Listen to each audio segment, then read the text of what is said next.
It was the line that grabbed the nation and made everyone ask, did she really do it? For 32 years, the Chamberlain case remained Australia's most controversial and publicised criminal proceeding of its time. This case introduced complexity and confusion, where the interpretation of evidence was discredited and the changing opinions of the media were embellished. Two possible scenarios were put forward to determine Azaria's disappearance, both of which were difficult for investigators and the public to believe. Did a dingo really steal baby Azaria from the tent, or did Lindy Chamberlain murder her own daughter? On the 17th of August 1980, Azaria Chamberlain went missing at an Ayers Rock campsite. Her parents, Lindy and Michael, avidly claimed that a dingo had taken their child. Speculation began, and investigators turned their attention towards Azaria's parents, who became prime murder suspects. During the trial in 1982, many expert witnesses provide evidence which disproved the dingo theory and found the Chamberlains to be guilty. The discovery of the matinee jacket opened a second inquest and found that some forensic evidence was not up to standard scientific practice, and the Chamberlains were declared innocent in 1988.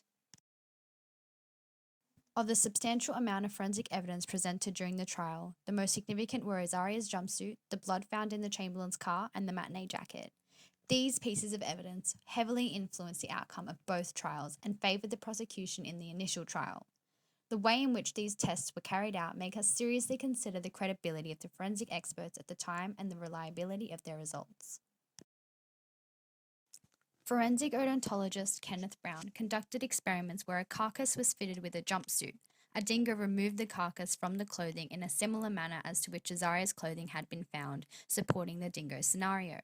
When examining the cuts on the collar of the clothing, it was stated that the V cut showed damage consistent with canine action, and that the stretched nylon thread was attached on both sides of the cut, making it inconsistent with being damaged by scissors. Sergeant Cox conducted experiments on the jumpsuit, giving evidence that suggested the cuts could have only been made by scissors, encouraging the idea of human involvement.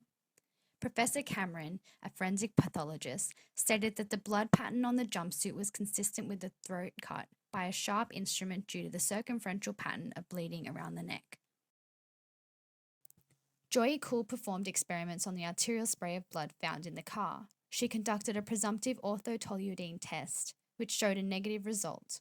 Despite having no reason to proceed, Cole conducted further testing. Dr. Brian Culliford, a forensic biologist, confirmed the presence of blood but not proving human blood, and in his written statement, he was unable to recall the specifics of this test, but believed it to be the hemochromogen test. Mr. Ross and Mr. Raymond examined the blood samples, and based on macroscopic examinations of the spots under the dashboard, they became doubtful the sample was blood, and confirmed this with the absence of blood features at a microscopic level. Raymond and Ross presented the evidence as that the identity of the spray was in fact sound deadening compound, which settled the identity of the substance found in the car and undid the work of Joy Cole. The matinee jacket was referred to by Lindy after Azaria's disappearance. Due to the investigators' inability to find this evidence, her guilt was implied and caused narrow-mindedness in the analysis of other items of clothing. Despite the jacket being weathered, Raymond produced a weak positive reaction to orthotoluidine tests for blood. The pattern found on the jumpsuit could be explained by the protection from the jacket. It was found that the V cut and the circular cuts to the left sleeve of the jumpsuit were similar to the cuts found on the jacket and roughly in the same position. Dr. Scott's findings of the absence of saliva correlated to the assumption of the matinee jacket having absorbed this biological evidence, although it could not be proven as the saliva would have been degraded. The discovery of this matinee jacket answered question as to the damage of Azaria's jumpsuit and was essential in restoring Lindy's credibility. There were numerous flaws and inconsistencies in the evidence provided by expert witnesses. Scientific protocols were not correctly followed, leading to unreliable interpretations of data. Controls for all test samples in the laboratory should have been utilised to ensure procedures were running correctly, and the use of pro formas would have prevented misconceptions, such as the case for Brian Culliford, who could not recall the tests he performed. Particular pieces of evidence should not have been admitted to court, such as the blood work performed by Cool, as she used the negative results in presumptive testing to confirm the presence of blood. Her use of poor control samples also highlight the inadequacy of this evidence. Cole used blood from an umbilical cord as her positive control, which contained 60% fetal hemoglobin. Tests performed by Dr. Scott on the blood found on the jumpsuit, which contained only 25% of hemoglobin. It is clear that the use of the umbilical cord was an inappropriate source of a positive control. Professor Cameron made conclusions without scientific quantitation. He incorrectly interpreted from Dr. Scott's failure to identify dingo saliva on the jumpsuit as lack of involvement from a dingo. Throughout the case, the media influenced the minds of the nation, which demanded for Lindy's imprisonment. The media's coverage and opinions of the Chamberlains varied dramatically as the case progressed. The case was retold in popular culture, where an ordinary woman became a celebrity. Cameras were permitted inside the courtroom in an Australian legal first, which enabled the public to attribute to Barrett's decision, as well as allow Australians to directly engage in the case's outcome. The trial judge directed the jury members to put their minds from any gossip or media reports which might have come to their attention. The media's decisive transition in representations of the Azaria saga influenced the Chamberlains to reach out for support, directing the tone and focus of their protests.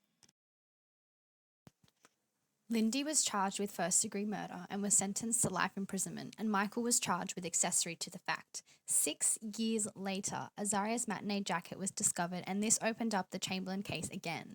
Evidence provided in court and the work of forensic experts was critically analysed, and it was found that the Chamberlains were in fact not guilty.